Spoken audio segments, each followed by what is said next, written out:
Hello everyone, welcome to the golden rays career point.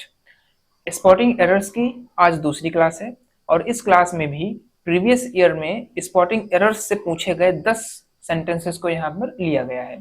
ठीक है, तो इन 10 सेंटेंसेस को हम लोग समझेंगे किस प्रकार से इसमें गलतियां ढूंढी जाती हैं, देखेंगे। चलिए शुरू करते हैं। पहला सेंटेंस आपके सामने है, देखिए लिखा हुआ है, these kinds of clothes are rather expensive for me to bye.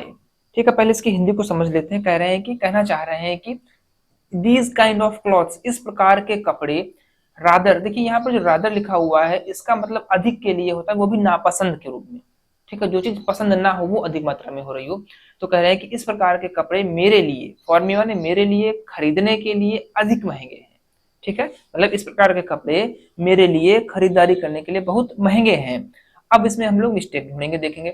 Part A में क्या है, दीज काइंड ऑफ क्लॉथ्स। देखिए एक बात ध्यान ध्यान रखेंगे, यहाँ पर जो दीज लिखा हुआ है, ये दीज, दोज, दिस और दैट। ठीक है, ये क्या है, प्रोनाउंस है। कैसे प्रोनाउंस है, डेमोन्स्ट्रेटिव प्रोनाउन है। क्या है ये, डेमोन्स्ट्रेटिव। ठीक है, डेमोन्स्ट्रेटिव प्रोनाउन से मतलब इंगित करने के लिए, इशारा करने के लिए इनका प्रयोग किया जाता है। अब इनमें से दीज और दोज का यूज जो है वो प्लूरल फॉर्म में होता है। ठीक है, मतलब इनके साथ जो भी वर्ड आएगा वो भी प्लूरल होगा। ठीक है, और दिस और दैट जो होते हैं ये सिंगुलर फॉर्म में प्रयोग किए जाते हैं। ठीक है, अब यहाँ पर हम लोग मिस्टेक देखते हैं। दीज के साथ में ये क्लॉथ्स तो देखिए प्लूरल फॉर्म में है, लेकिन काइंड में एस नहीं लगा हुआ, तो यही मिस्टेक हो गई। यहाँ पर क्या होना चाहिए था, दीज काइंड्स ऑफ क्लॉथ्स। तो इस प्रश्न के लिए ऑप्शन नंबर ए आपका सही जवाब हो जाएगा। ठीक है, ऑप्शन नंबर ए में एरर है। चलिए नेक्स्ट देखते हैं, सेंटेंस नंबर 2। इसमें देखते हैं, पहले पढ़ेंगे सेंटेंस को। Hardly had I reached the exhibition where I learned about the major robbery. ठीक है, अब देखते हैं, हिंदी समझेंगे पहले। Hardly had I reached the exhibition, मतलब मैं प्रदर्शनी में पहुंचा ही था, क्या हुआ, I learn about the major robbery, मुझे बड़ी लूट, मेजर माने क्या होता है, बड़ी, रॉबरी माने लूट के बारे में पता चला। ठीक है, अब देखेंगे यहाँ पर हार्डली लिखा हुआ है और हार्डली के साथ में हमेशा दूसरे क्लॉज में क्या होना चाहिए, ये हार्डली के साथ में व्हेन। ठीक है, हार्डली हो या फिर स्कार्सली हो, दोनों के साथ में क्या होना चाहिए, व्हेन होना चाहिए। ठीक है, तो यहाँ पर मिस्टेक किस पार्ट में हो गई, ऑप्शन नंबर आपका बी बिल्कुल सही हो जाएगा। ठीक है, यहाँ पर वेयर की जगह पर क्या होगा, व्हेन होगा। ध्यान रखेंगे, ये स्ट्रक्चर्स होते हैं, हार्डली के साथ में क्या आना चाहिए, व्हेन आना चाहिए, कंजक्शन होते हैं। ठीक है, जैसे नो सूनर के साथ में देन आता है। ठीक है, नॉट ओनली के साथ में बट ऑल्सो आता है, आइदर के साथ में और आता है, नाइदर के साथ में नॉर आता है। ऐसे ही हार्डली और स्कार्सली के साथ में क्या आता है, व्हेन आता है। चलिए नेक्स्ट, सेंटेंस नंबर 3 देखते हैं। तीसरे नंबर में क्या है, no sooner did the sun rise when we resumed the journey after having a hasty breakfast. पूरे सेंटेंस को देखते हैं। No sooner did the sun rise when we resumed the journey after having a hasty breakfast. अब देखिए, अभी मैंने पिछले sentence में बताया कि नो सूनर के साथ में यहाँ पर दूसरे क्लॉज में क्या होना चाहिए, व्हेन नहीं होगा, क्या होगा, देन होगा।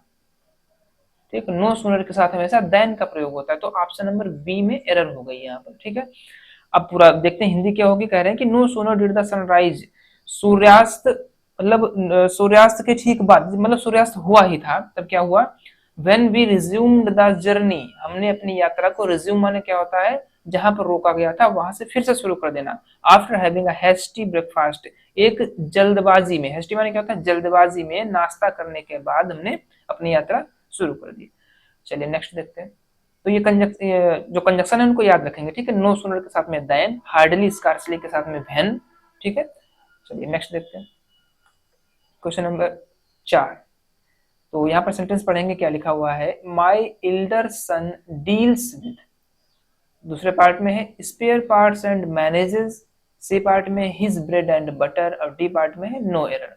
ठीक है, पूरा मिलाकर के पढ़ेंगे। My elder son deals with spare parts and manages his bread and butter. ठीक है, अब देखेंगे, आप लोग सोचिए तब तक इसमें किसमें मिस्टेक हो सकती है, किसमें एरर हो सकता है। चलिए एक्सप्लेन करते हैं, देखते हैं। यहाँ पर पहले पार्ट में लिखा हुआ है my elder son deals with. अब देखिए यहाँ पर जो ये एल्डर लिखा हुआ है, ठीक है, तो ये एडजेक्टिव है, अच्छा, अब एल्डर का प्रयोग हम लोग तुलना करने के लिए करते हैं, लेकिन यहाँ पर किसी अन्य के बारे में बात नहीं हुई है, सिर्फ एक ही पुत्र के बारे में इसने बात की, एक ही सन के बारे में बात की है, तो यहाँ पर एल्डर नहीं होगा, क्या होगा, एल्डेस्ट हो जाएगा, सुपरलेटिव डिग्री का प्रयोग होगा। ठीक, मतलब मेरा सबसे बड़ा पुत्र। डील्स विद स्पेयर पार्ट्स, मतलब ये पुर्जों का काम करता है। स्पेयर पार्ट्स में क्या होता है, पुर्जे वगैरह, ठीक है, उनका काम करता है। एंड मैनेजेस, मैनेजेस माने होता है प्रबंधन, ठीक है, प्रबंध करना, इंतजाम करना। हिज ब्रेड एंड बटर, अपने रोटी पानी का इंतजाम करता है। ठीक है, तो यहाँ पर पार्ट ए में मिस्टेक हो गई है। क्या होना चाहिए, इल्डेस्ट, एडजेक्टिव की सुपरलेटिव डिग्री होनी चाहिए यहाँ पर। ठीक है, क्योंकि कंपैरेटिव का यूज ज्यादातर तुलना करने के लिए करते हैं। नेक्स्ट सेंटेंस नंबर 5 देखते हैं क्या लिखा हुआ है। Sneha was accused for murder of her husband but the court found her not guilty and acquitted her. और डी ऑप्शन में क्या है, नो एरर। ठीक है, अब पूरे सेंटेंस को समझेंगे। पार्ट ए में क्या कहा, कह रहे हैं Sneha was accused for murder of her husband. Sneha को अपने पति की हत्या का दोषी पाया गया। मतलब अक्यूज्ड माने होता है अभी दोषी नहीं पाया गया, उस पर इल्जाम लगाया गया। ठीक है, एक्यूज्ड का मतलब यहाँ पर दोषी नहीं हो जाएगा, क्या होगा, इल्जाम लगाया गया उसके ऊपर। बट द कोर्ट फाउंड हर, लेकिन अदालत ने उसे पाया नॉट गिल्टी, अपराधी नहीं, मतलब उसे अपराधी नहीं पाया। एंड एक्विटेड हर, और उसको बरी कर दिया, मतलब जाने दिया। ये तो इसकी हिंदी हो गई। अब मिस्टेक की बात करते हैं। देखिए, स्नेहा के साथ में एक वचन की फॉर्म लगी, सही है। अक्यूज्ड यहाँ पर है वर्ब, और ये देखिए यहाँ पर फॉर लगा हुआ है। ठीक है, जबकि अक्यूज्ड के साथ में प्रीपोजिशन ऑफ का यूज किया जाता है। ठीक है, तो क्या हो जाएगा, Sneha was accused of murder of her husband. Sneha को अपने पति की हत्या के लिए मतलब संदिग्ध बनाया गया, लेकिन कोर्ट ने उसको अपराधी नहीं पाया, इसलिए उसको बरी कर दिया गया। तो गलती क्या मिली, अक्यूज्ड के साथ में ऑफ का यूज होगा, फॉर का नहीं होगा। पार्ट ए में एरर मिलेगी इसमें। ठीक है, चलिए नेक्स्ट सेंटेंस देखते हैं। नंबर 6 इसमें पूछा गया है, क्या बताया सेंटेंस में, the Tata group owns many industries that are spread across the globe, और नो एरर। ठीक है, पहले इसकी हिंदी को समझते हैं। द टाटा ग्रुप ओन्स, देखिए जो टाटा समूह है वो मालिक है, ओन्स माने मालिक होना। ठीक है, मैनी इंडस्ट्रीज, बहुत सी उद्योगों का, इंडस्ट्रीज। दैट आर स्प्रेड, जो कि फैले हुए हैं, अक्रॉस द ग्लोब, मतलब यहाँ पर ग्लोब से क्या मतलब है, विश्व। ठीक, जो कि विश्व भर में फैले हुए हैं। अब यहाँ पर हम लोग एरर छांटते हैं, देखेंगे क्या है। द टाटा ग्रुप ओन्स, इस पार्ट में तो कोई एरर नहीं है। ठीक है, टाटा ग्रुप ओन्स बिल्कुल सही है। मैनी इंडस्ट्रीज, बहुत सी, इंडस्ट्री माने उद्योगों का। दैट आर, जो कि, अब देखिए यहाँ पर आर आया हुआ, ध्यान देंगे आर जो है वैसे प्रेजेंट कॉन्टिन्यूअस की हेल्पिंग वर्ब, इसके साथ में आईएनजी फॉर्म आनी चाहिए, लेकिन यहाँ पर स्प्लिट लिखा हुआ है, फर्स्ट फॉर्म। ठीक है, एक चीज और देखेंगे यहाँ पर, जब किसी ऑब्जेक्ट को मेन बनाना हो, ठीक है, मुख्य बनाना हो, तो पैसिव फॉर्म में सेंटेंस होना चाहिए। और यहाँ पर इंडस्ट्रीज की बात हो रही है, ठीक, इसके बारे में बात कर रहे हैं, तो ये पैसिव फॉर्म है। इसका मतलब यहाँ पर क्या होगा, स्प्रीडेड, थर्ड फॉर्म आएगी, क्योंकि पैसिव वॉइस में हमेशा थर्ड फॉर्म का यूज किया जाता है। यही यहाँ पर एरर हो गई, तो किस पार्ट में हो गई, सी में। ठीक है, कैसे याद रखेंगे, इज एम आर जो है, या तो ये टू बी वर्ब होती है, इनके साथ मेन वर्ब आएगी ही नहीं। अगर मेन वर्ब आएगी तो फिर आईएनजी फॉर्म की आएगी, अगर एक्टिव वॉइस में है। एक्टिव वॉइस में नहीं है तो फिर पैसिव वॉइस होने पर थर्ड फॉर्म लगेगी, यहाँ पर स्प्रीडेड। ठीक है, चलिए नेक्स्ट देखते हैं, क्वेश्चन नंबर 7।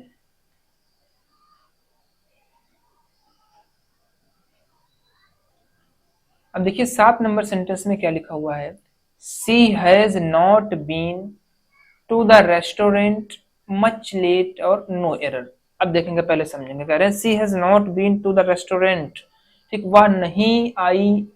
ठीक, प्रेजेंट परफेक्ट में है ये, not been to the restaurant much late, बहुत देर। यहाँ पर देखिए, यहाँ पर ये मच लेट का यूज गलत हुआ है। यहाँ पर क्या होना चाहिए, ये एडवर्ब लेटली लगेगा यहाँ पर। ठीक है, लेटली, लेटली का मतलब होता है हाल ही में, हाल ही में। तो ठीक है, अब इस सेंटेंस में जब हम लोगों ने हिंदी देखी, इसका अनुवाद देखा, तब जाकर के हमको सही सेंस पता चला, क्या कहना चाह रहे थे, कि वह हाल ही में इस रेस्टोरेंट में नहीं आई है। ठीक है, तो यहाँ पर मच लेट की जगह पर क्या होगा, लेटली होगा। चलिए, तो एरर किसमें हो गई, सी पार्ट में। नेक्स्ट सेंटेंस, सेंटेंस नंबर 8 क्या है, सेंटेंस देखेंगे। He was such a wonderful person in to so many ways. बहुत ही सिंपल एरर है इसमें प्रीपोजिशन की, देखेंगे। पार्ट ए में क्या है देखिए, पहले हिंदी देख लेते हैं। ही was such a wonderful person, वह बहुत ही अद्भुत व्यक्ति है। इन सो मेनी वेज, बहुत से तरीकों से, ठीक है, बहुत कई तरीकों से वह एक बहुत ही अद्भुत व्यक्ति है। तो यहाँ पर देखेंगे इनटू का कोई सेंस यहाँ पर नहीं आता है, ठीक है। इनटू का मतलब क्या होता है, बाहर से अंदर जाना, ठीक है, जैसे he entered into the room, इस तरीके से हो जाएगा। लेकिन यहाँ पर इनटू का यूज सही नहीं है, ठीक है, इन हो जाएगा, इन सो मेनी वेज, ठीक है। तो एरर किसमें हो गई, सी पार्ट में। यहाँ पर प्रीपोजिशन इनटू ना लग करके इन लगेगा। चलिए नेक्स्ट देखते हैं, सेंटेंस नंबर 9।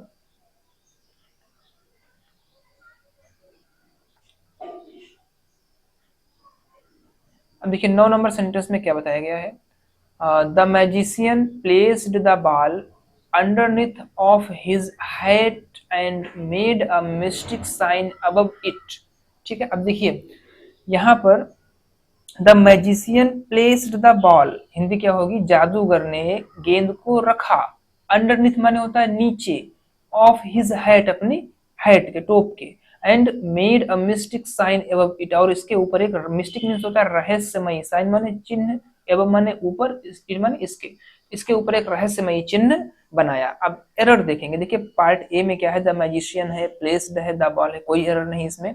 यहाँ पर देखा हम लोगों ने अंडरनीथ, अंडरनीथ के साथ में कोई प्रीपोजिशन लगाने की जरूरत नहीं है, अनावश्यक रूप से लगा हुआ है यहाँ पर, ठीक है। तो क्या बनेगा पूरा सेंटेंस, the magician placed the ball underneath his hat and made a mystic sign above it. तो मिस्टेक किसमें हो गई, एरर किसमें हो गई, पार्ट बी में, ठीक है। इसमें से ऑफ हट जाएगा, अंडरनीथ के साथ में प्रीपोजिशन नहीं लगेगा। चलिए नेक्स्ट देखते हैं, सेंटेंस नंबर 10 लिखा हुआ है, his expression gave no clue of what was going on among his head. अब देखिए यहाँ पर पहले हिंदी देखते हैं इसकी क्या है, his expression gave no clue, मतलब उसके एक्सप्रेशन में क्या होता है, हाव भाव से कोई क्लू, कोई चिन्ह नहीं मिला, व्हाट वाज गोइंग, यहाँ पर देखिए ऑन और एमंग, इनका यूज सही नहीं लग रहा है, क्यों, क्योंकि कह रहे हैं कि उसके हाव भाव से कोई चिन्ह नहीं मिला जिससे कि पता चल सके उसके दिमाग में क्या चल रहा है। तो what was going on his head, ठीक है, going, what was going in his head, ठीक है, दिमाग में क्या चल रहा है। तो यहाँ पर ऑन एमंग हट करके क्या हो जाएगा, इन हो जाएगा, ठीक है। चलिए तो इस तरीके से हम लोगों ने 10 सेंटेंसेस का एक्सप्लेनेशन देखा यहाँ पर, ठीक है। एरर फाइंड आउट की इसमें, तो ये एरर जो है कई टॉपिक से होती है, जैसे कि प्रीपोजिशन है, कंजक्शन है, ठीक है, वर्ड की फॉर्म्स वगैरह है। आप लोग रिवीजन करते रहिए और यहाँ पर प्रैक्टिस हम लोग करते रहेंगे, ठीक है। तो बने रहिए गोल्डन रेज करियर पॉइंट के साथ। Thank you very much.